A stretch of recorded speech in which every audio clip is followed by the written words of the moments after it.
Okay, this is the third section, rigging the mouth. In this layer we're going to split up our mouth layers and label them. We're going to create a slider control, and finally we're going to add control expressions to that slider.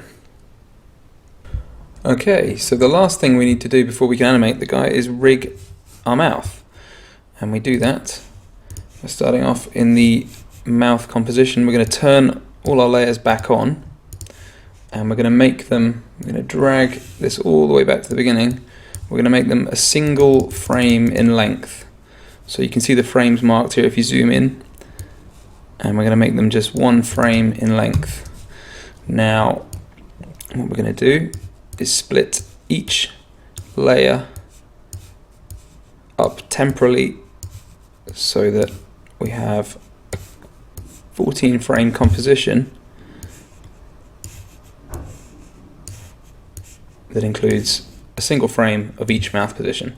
Now if you scrub through that, you should start to see the mouth almost look like it's moving. But what we need to do here is adjust our composition settings so that the composition is only as long as the layers within it. So that's 0 seconds and 14 frames in length. There we go. Now what we're going to do here is going to make our composition look a little bit odd, but it's going to help us out while we're animating. And we're going to create type next to our mouth by selecting the type tool, and we're going to create a single frame for each mouth position, showing what that mouth position is going to be illustrating. So I'm going to pop them out here to the right, and make them the same length as the layer they are next to. So here we are, here's our AEI layer. We're then going to create our U layer.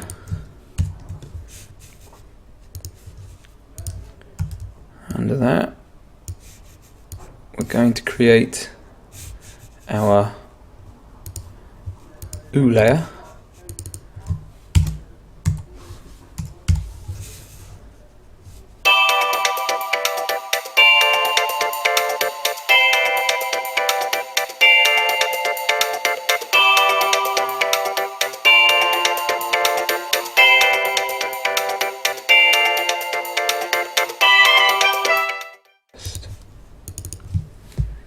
And finally, in our last mouth position, rest.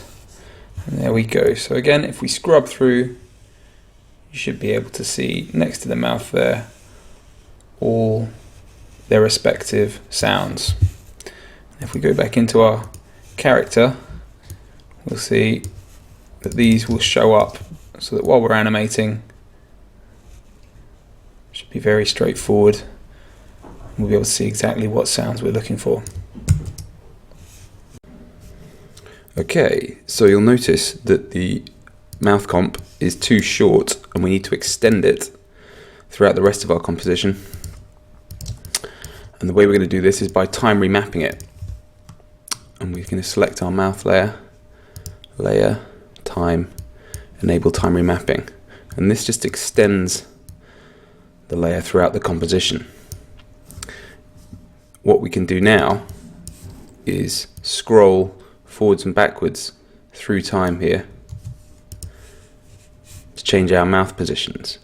What you will find is that at the end of the 14 frames we lose the resting mouth, and the way we get around that is going back into our mouth position, selecting this very last frame and just extending it off the end of the comp. When you go back into your main composition now, you'll find that it stays on the rest position after the 14th frame. And now we're nearly ready for animation.